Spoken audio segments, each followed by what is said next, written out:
तू ही निरंकार, मैं तेरी शरण हाँ मैनू बख्श ले। यही जबते मेरा 22 साल 24 साल का समय निकल गया, गुरगद्दी पर हमको बैठाया जाता था, तब हमारे दोनों पैर पर, एक पर बहनें और एक पर भाइयों का लाइन लगता था।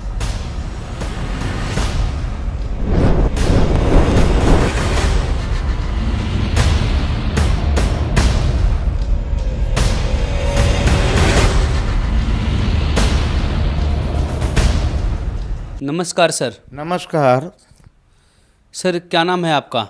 हरिवंश राय मधुकर। सर, आप कहाँ से आए हैं? हम बिहार वैशाली ज़िले से कटहरा ग्राम से आए। सर, आप क्या काम करते हैं? हम तो ऐसे कलाकार थे, आकाशवाणी पटना रेडियो स्टेशन से लोकगीत गाते थे, दूरदर्शन से भी हम लोकगीत गाते रहे हैं। अभी इन दिनों हम अध्यात्म से जुड़ गए, तब से ही हम गाना बजाना छोड़ दिया।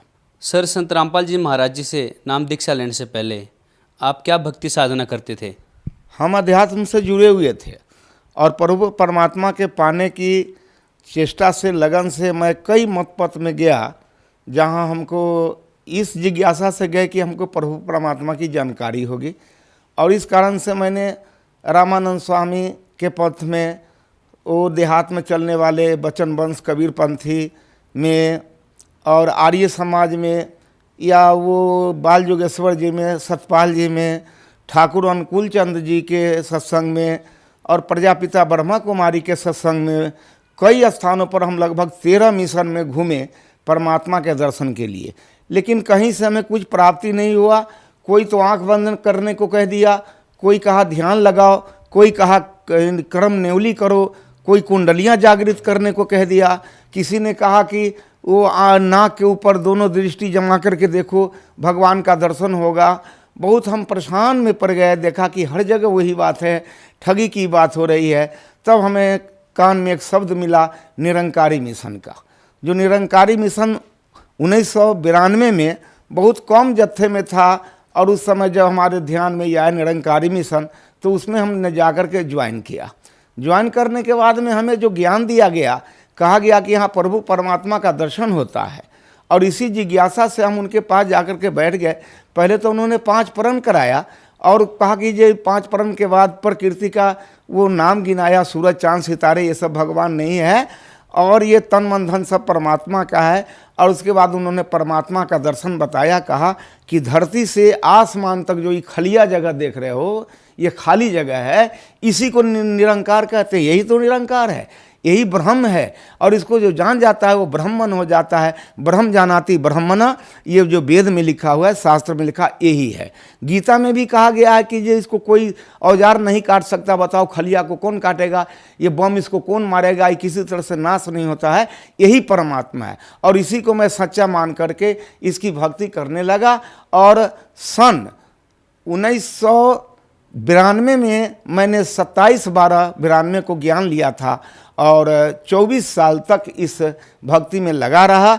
इस दौरान में मैंने अपने संपूर्ण वैशाली ज़िले में लगभग 24 ज्ञान केंद्र खोला, और ज्ञान प्रचारक हमारे साथ होते थे, और मैं प्रचार का काम करता था पूरे बिहार में। कटिहार, वो ठाकुरगंज, पूर्णिया, वो सहरसा, मधेपुरा, गंगटोक, और सिक्किम, करसियांग, नेपाल के देशों में भी हम जनकपुर और शबैला, वो धनुखा, ये और शिवनगर, परसा जिला, मलंगमा, सरलाही जिला, इन सब क्षेत्रों में मैं जाकर के काफ़ी इसका प्रचार किया। और लगभग 18 सत्संग तो अपने वैशाली जिला में बनाए, लगभग 10 से 12 हज़ार लोगों को मैंने प्रभावित करके उनको इस ज्ञान से जोड़ा। सर, अभी आपने बताया कि आपने 24 ज्ञान केंद्र खोले, तो सर आपने किस पंथ के 24 ज्ञान केंद्र खोले थे? हमने 10 से 12 हज़ार लोगों को ये ज्ञान से प्रभावित करके निरंकारी मिशन के संस्था से जोड़ दिया। सर, आपने बताया कि आप 24 साल तक निरंकारी मिशन से जुड़े रहे, तो सर इस 24 साल में आपको क्या ज्ञान की अनुभूति रही है? सर, इसमें हमको मिला जुला कर कोई अनुभूति नहीं हुई, और न मैंने कुछ देखा, और न इसके हमको कुछ लाभ भी प्राप्त हुए। ऐसे ही हम भजते चले जा रहे थे और उसमें एक साधारण मंत्र था, तू ही निरंकार मैं तेरी शरण हाँ मैनू बख्श लो। यही जपते जपते मेरा 22 साल 24 साल का समय निकल गया, लेकिन इससे कुछ लाभ नहीं हो सका। विगत 19 जून 2017 को मैं बड़ा सख्त बीमार पड़ गया। बीमार पड़ने का कारण हो गया मेरे पास डायबिटीज का बीमारी, जो 600 चीनी बराबर रहता था, और उसके बाद ब्लड प्रेशर था, लीवर में सूजन था, किडनी में भी दाग था, और पित्त की थैली में ये पथरी था 13 mm का, जो हमें बहुत कमज़ोर कर दिया था। डॉक्टर लोगों के पास हम गए, कहीं से हमको कोई इजाफा नहीं मिल पाया। मैंने 48,000 रुपया खर्च करके बाद और धराशायी हो गए थे, बिछावन से उठ नहीं पा रहे थे। उसी पर हम पड़े थे, 5.5 महीना हो गए। और जिस मिशन को हमने इतना लोगों को जोड़ कर लगभग 24 साल में 50 लाख रुपया मंडल को भेज दिया, प्रणामी का पैसा, लेकिन उनको खबर हुई, लेकिन कोई आदमी हमको देखने तक नहीं आया, खोजने तक नहीं आया कि कहाँ ये मधुकर जी पड़ा है। जबकि उस मिशन में हम एक मुखी के पद पर थे और गुरगद्दी पर बैठ कर के 3-3 घंटा प्रवचन करते थे और लोगों को प्रभावित करते थे और ज्ञान दिलवा करके उसको उनसे जोड़ते थे। किसी ने नहीं देखा। इस क्रम में मैं दूर दूर जगहों पर जा कर के और सत्संग प्रवचन किया करता था। गुरगद्दी पर हमको बैठाया जाता था, वहाँ से हम अध्यात्म प्रवचन करते थे, गीता से, रामायण से, कुरान से, पुराण से, वेदों से, शास्त्रों से कह करके लोगों को प्रभावित करते थे। कभी कभी इतने जिज्ञासुओं का भीड़ हो जाता था कि नमस्कार करने में लाइन बन जाती थी और बड़ी भीड़ हो जाती थी। तब हमारे दोनों पैर पर अलग अलग दोनों पैर को करके दायां बायां, एक पर बहनें और एक पर भाइयों का लाइन लगता था और सभी लोग सर पटक करके हमारे चरणों पर नमस्कार करते थे। और उसी में लोग ये जिज्ञासा करते थे कि बाबूजी जरा माथे पर हाथ रख दो, और मैं माथे पर हाथ रख देता था। जरा धौना में पीठी में दर्द हो रहा है, इस पर जरा हाथ कर दो, ये बच्चे को जो आशीर्वाद दे दो, ये बड़ा बीमार रहता है। ये सब काम हमें करना पड़ता था और उसको करते थे। सर, आपने बताया कि आप निरंकारी मिशन की गद्दी पे बैठते थे, निरंकारी पंथ से जुड़े थे, आप प्रवचन करते थे स्वयं, और फिर आप संत रामपाल जी महाराज जी की शरण में आ गए। सर, आपको क्या ऐसा लगा? निरंकारी मिशन में तो बहुत सारे लोग ने हमारे दुख को मेरे कहने पर जाना, लेकिन उसमें मेरा कोई इलाज नहीं हो सका। और वहाँ तो बड़ी बड़ी औषधालय भी खुली हुई है, क्या क्या है, लेकिन हमको कोई सहारा कहीं से कुछ नहीं मिला। और डॉक्टरों से परेशान होकर के हम बिल्कुल निराश हो गए थे और धाराशायी होकर के बेड पर पड़े हुए थे। 5.5 महीना हम लगातार बेड पर ही पड़े रहे, जहाँ पैसे के अभाव में दवा भी नहीं खा पाते थे और हमें खाना भी नहीं खाने का इच्छा होता था। केवल पानी पी के, दूध पी के, एक आध रोटी किसी तरह से खा करके हम पानी पी लेते थे। इसी बीच में हम सोचे कि अब हम नहीं बचेंगे। एक साथी मेरा पंजाब रहता है, वो जब लौट के घर गया तो हमसे भेंट करने गया। जाने के बाद कहा कि आपने कैसी हालत बना ली, बताइए, भगवान का भक्ति करते हैं, ये हालत आपका बन गया है, तो ये कैसे हो गया? हमने कि ऐसे ही हो गया, अब हम क्या करें। तो उन्होंने एक किताब हमको दिया पढ़ने के लिए, और वो किताब का नाम था ज्ञान गंगा। ज्ञान गंगा किताब हम पढ़ने के काबिल भी नहीं थे, इतने कमज़ोर हो गए थे। मैंने कहा कि हम किताब तो नहीं पढ़ सकते, ज़रा तुम ही पढ़ के सुनाओ तो अच्छा रहेगा। तो वो 3 रोज आकर के हमको किताब का कहीं कहीं का कोई चैप्टर पढ़ के सुनाया। हमको बहुत अच्छा लगा। अब किसी की किडनी खराब है और उनका डॉक्टर इनकार कर रहा है, कहता है 4 लाख रुपए लगेंगे, और वो बताना है कि नहीं मेरा किडनी ठीक हो गया सतगुरु रामपाल जी की कृपा से। किसी का लीवर खराब है, किसी के स्तन में घाव है, ममाद निकल रहा है, परेशान है, किसी के पेट में दर्द है, लगता है कोई भीतर दांत काट रहा है। ऐसे ऐसे बहुत सारे रिपोर्ट आए। तो मुझे पहले तो धीरे धीरे इस पर विश्वास होने लगा। हमने सोचा कि अब मैं क्या करूं, हम भी अब वहाँ कुछ फ़ोन करके पता करना चाहते हैं। तो उन्होंने कहा कि पता है इसका? तो हाँ, फ़ोन नंबर है। हमने कहा कि रुक जाओ, आज रात में हम सतगुरु रामपाल जी महाराज से हम बात करेंगे, तब हम कल आपको कुछ बताएंगे। तो उन्होंने कहा कि कैसे बताइएगा, वो तो जेल में रहते हैं। हमने कि हम भी तो गुरु की सेवा कर रहे हैं 24 साल से, और ये सतगुरु हैं तो ज़रूर हम पर कृपा करेंगे, मुझे विश्वास है।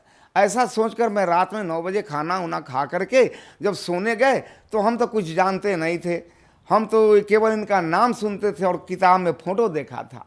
इन्हीं के फोटो को हमने कहा सतगुरु रामपाल जी महाराज की जय, रामपाल जी महाराज की जय 5 बार यही जयकारा लगा करके हम हाथ जोड़ करके प्रार्थना किया कि हे सतगुरु रामपाल जी महाराज, आपकी बहुत सारी प्रशंसा इस किताब के अंदर मैंने सुनी है।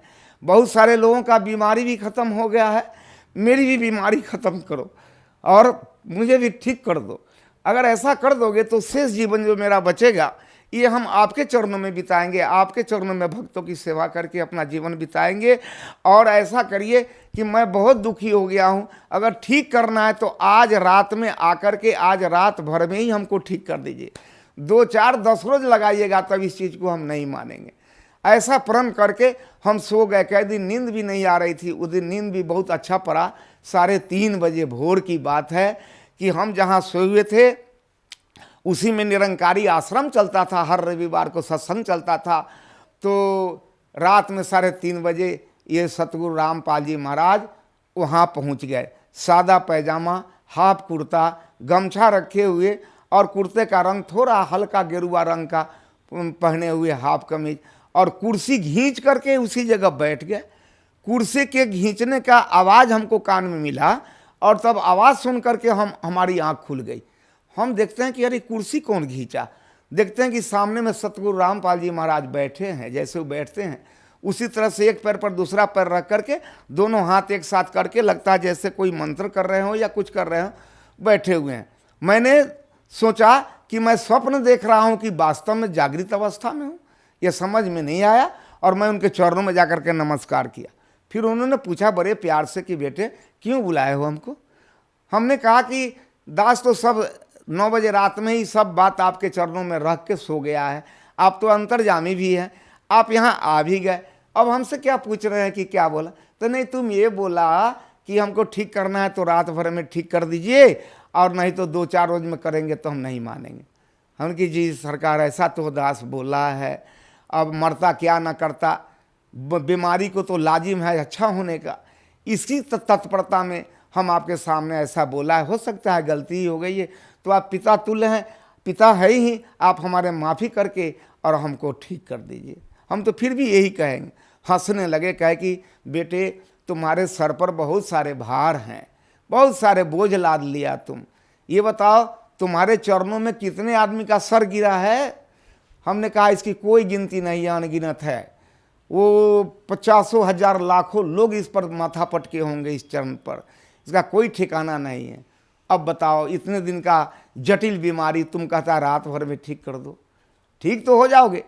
तू नाम दीक्षा ले ले, भक्ति कर, मर्यादा में रह, तू ठीक हो जाएगा। और मेरे पास आ गया तो मैं कुछ होने वाला नहीं, घबराओ नहीं।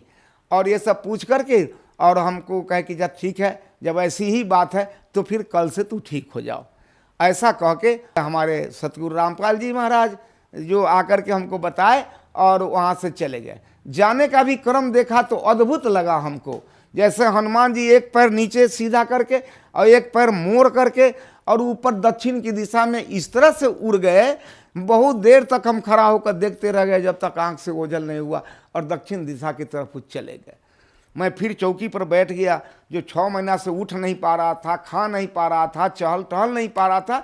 मैंने अपने बाजू पर बाजू रख के अंदाज किया कि मेरी क्या हालत है, तो मैं अपने में बहुत दुरुस्ती पाया, ताकत पाया और हमको लगा कि कोई नई ताजगी आ गई। और मैं बिछावन पर से उठ करके, सामने मेरा रोड है, उसी रोड पर चला गया और 4 किलोमीटर पैदल हम चले गया, घूम करके टहल के 4 किलोमीटर चले आए। मैंने गऊओं को बांध दिया पानी डाल करके और उसको बांध करके नादी पर खाने के लिए लगा दिए, अपना मुंह भी धो लिया और स्नान भी कर लिए।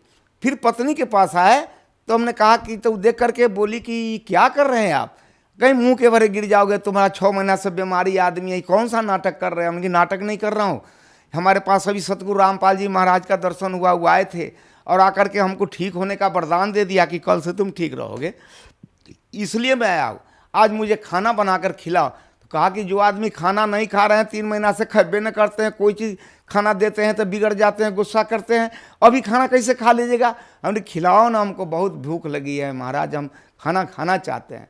वो खाना बनाने लग गई और हम उस दिन से प्रतिदिन कुछ न कुछ अच्छे ही होते जा रहे हैं, अच्छे ही होते जा रहे हैं।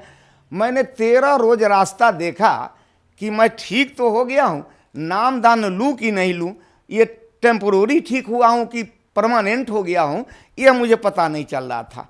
तो हम 13 रोज इसका इंतजार किया, 13 रोज बिल्कुल मैं ठीक ठाक रहा, 14वां रोज भी ठीक रहा, तब जा कर के हम, ये 2 अक्टूबर की बात है, रात की घटना है, 15 अक्टूबर को मैंने जाकर के नामदान केंद्र में, वहाँ समस्तीपुर ठाड़ा गोपालपुर में नामदान ले लिया। जब ये ज्ञान को मैंने देखा तो मैं तो दंग हो गया। वो जहाँ जहाँ लोग बताते थे, किसी ने कहा कि ये श्वास चल रहा है ये भगवान है, किसी ने आंख जांच दिया कहा इसमें लाइट आता है सो भगवान है, किसी ने ऊपर ताकने को बताया, किसी ने कान मूंदने को बताया, और यहाँ जो ज्ञान बताया गया कि नहीं नहीं प्रभु साकार है और इसको तू देख लो। जब इस ज्ञान को मैंने देखा तो मैं दंग रह गया और हक्का बक्का हो गया कि दुनिया में कैसे कैसे लोग किस किस तरह के भगवान दिखलाते हैं, ना जाने कहाँ कहाँ से चुन चुन करके कैसे कैसे भगवान लेकर के दिखलाते हैं। कोई नकली भगवान दिखलाते हैं, कुछ करते, सब को देखते देखते हमको यहाँ समझ में आया कि असली भगवान ये है। और उन्होंने कहा कि कबीर इज गॉड, यही है कबीर, इसको देखो। और इसका प्रमाण ऋग्वेद में बताया, और इसका प्रमाण अथर्ववेद में बतलाया, इसका प्रमाण गीता में भी बतलाया, इसका प्रमाण वो शास्त्रों में बतलाया, उपनिषद तक में बतलाया, और देवी भागवत पुराण में भी बतलाया। सबको समझा बुझा करके सत्संग करा करके तब मुझे ज्ञान दिया, और ज्ञान लेने के बाद मैं बड़ा प्रसन्न हुआ। मेरे कलेजे में ये पित्त के थैली में जो पत्थर था, वो पत्थर का दर्द कभी कभी हमको होता था। जब हम सेकेंड बार पेशी में यहाँ आए हिसार फरवरी महीने में, तो वहाँ से हम चले आए, ट्रेन में हमको वो दर्द होने लगा, दर्द से हम बेचैन हो गए। हम किसी तरह से हिसार पहुँच गए, वहाँ पेशी लगाए। लौटने के बाद भी हमको खाने की इच्छा नहीं हो रही थी, हमको लगा कि फिर पहले जैसा बीमारी हो गया और ये दर्द हो गया। हमारे साथ के लोग बहुत खाने को प्रयास किया, हमने कुछ नहीं खाएंगे, मेरा तबीयत ठीक नहीं है।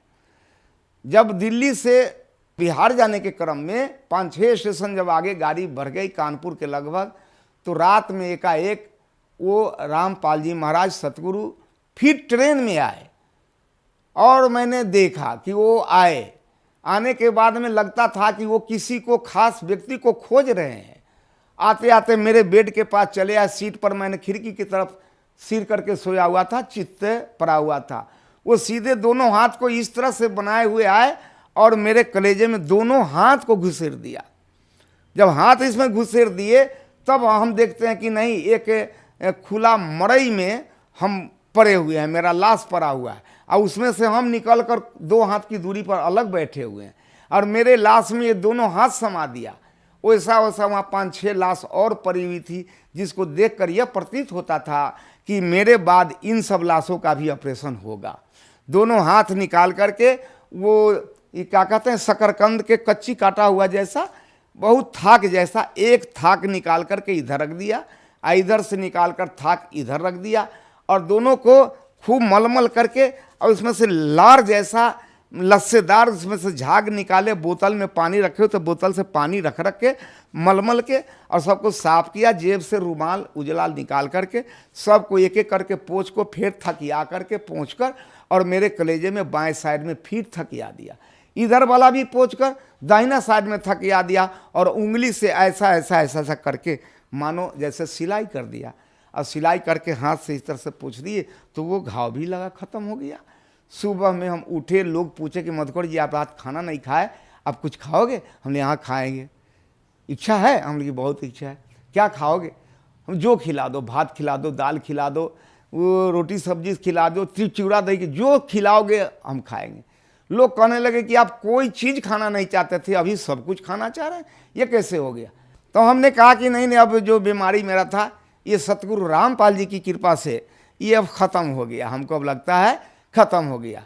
तो मेरे चलते ये लोग रोहतक में गाड़ी पर से उतर गए, हमने बड़ी भूख लगी है खिलाओ, तो रोहतक के स्टेशन पर उतर गए, और हमको प्लेटफार्म पर और लोगों को छोड़कर ये लोग आश्रम में गए, और वहाँ से मेरे लिए प्लेट दाल भात तरकारी सब्जी सब ले करके आए, और मैंने भरपेट भोजन किया, दाल भात तरकारी सब्जी खाया।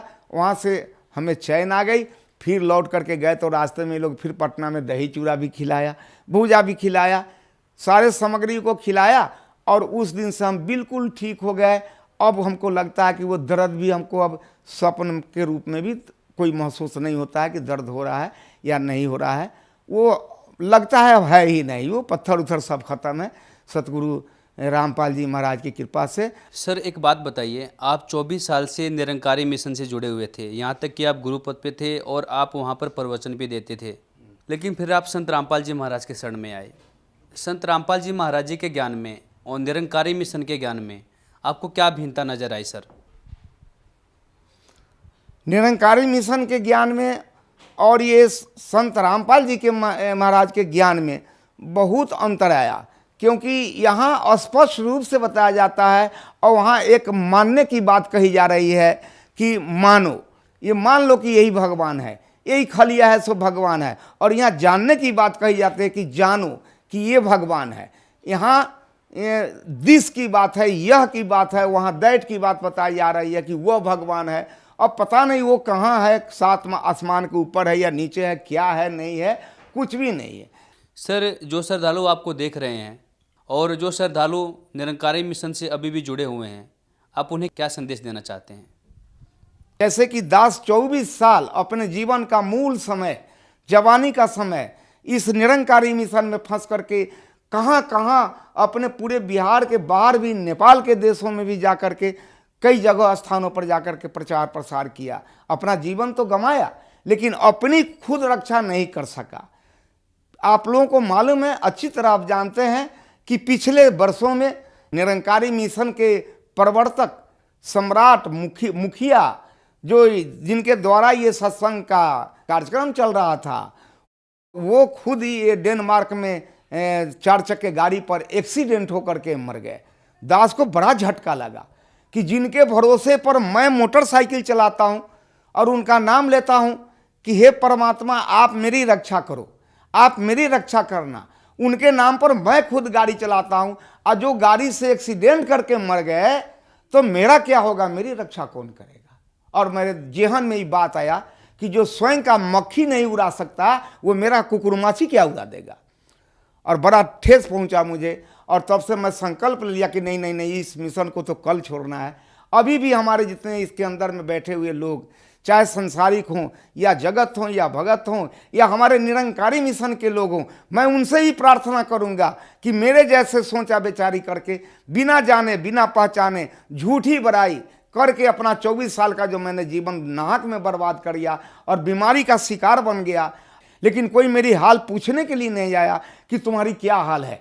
कोई 10,000 रुपया मेरा मदद नहीं कर सका। ऐसे जगह पर मैं पड़ा हुआ था। इसलिए हम फिर पुनः आपके श्रवण शक्ति में ये आवाज़ को पहुंचा रहे हैं कि आप नकली से बच करके असली में आकर के सतगुरु रामपाल जी के शरणों में आकर के अपना हर तरह से अपना कल्याण करें। सर आपको पूरा विश्वास है कि आपके गुरु संत रामपाल जी महाराज जेल से बाहर आएंगे? क्या निर्दोष है? पूरा विश्वास है। जब हमारे इतने बड़े बीमारी से वो हमको निकाल सकते हैं, हमारे पित्त के थैली में से पत्थर निकाल सकते हैं हाथ पेश करके बिना छुरी का। डॉक्टर कह रहे थे कि चाकू लगेगा तुम मर जाओगे, तुम तो चीनी का बीमारी है। तो जब हमको निकाल सकते हैं, हमको उठाकर खड़ा करा सकते हैं, हम कैसे समझे कि जेल में है। अगर जेल में होते तो मेरे पास मेरे बिस्तर के नज़दीक जाकर कैसे बैठ जाते, मेरी हाल कैसे पूछ लेते और कैसे कहते कि जाओ तू कल से ठीक हो जा। अगर वो जेल में होते तो कैसे निकल करके चले आते।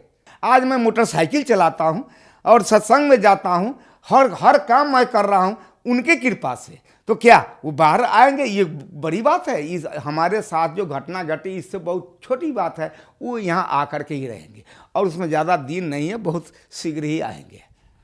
सर यदि कोई श्रद्धालु आपसे बात करना चाहें तो क्या आप अपना फ़ोन नंबर बता सकते हैं? हाँ बिल्कुल बता सकता हूँ। मेरा फ़ोन नंबर है, लिखिए 80 5 12 90 7 90। सर संत रामपाल जी महाराज जी से यदि कोई श्रद्धालु नाम दीक्षा लेना चाहे तो कैसे ले सकते हैं? ले सकते हैं। अभी उनके बहुत सारे चैनल चल रहे हैं, जिस चैनल पर इनका प्रोग्राम बराबर होते रहता है, शाम में होता है, दोपहर में होता है, तो आप उस पर ध्यान देंगे तो चैनल चलते हुए वो नीचे में उनका फ़ोन नंबर आता है, जहाँ जहाँ उनका आश्रम, सतलोक आश्रम, और उसका फ़ोन नंबर उस पर नीचे लिखा रहता है।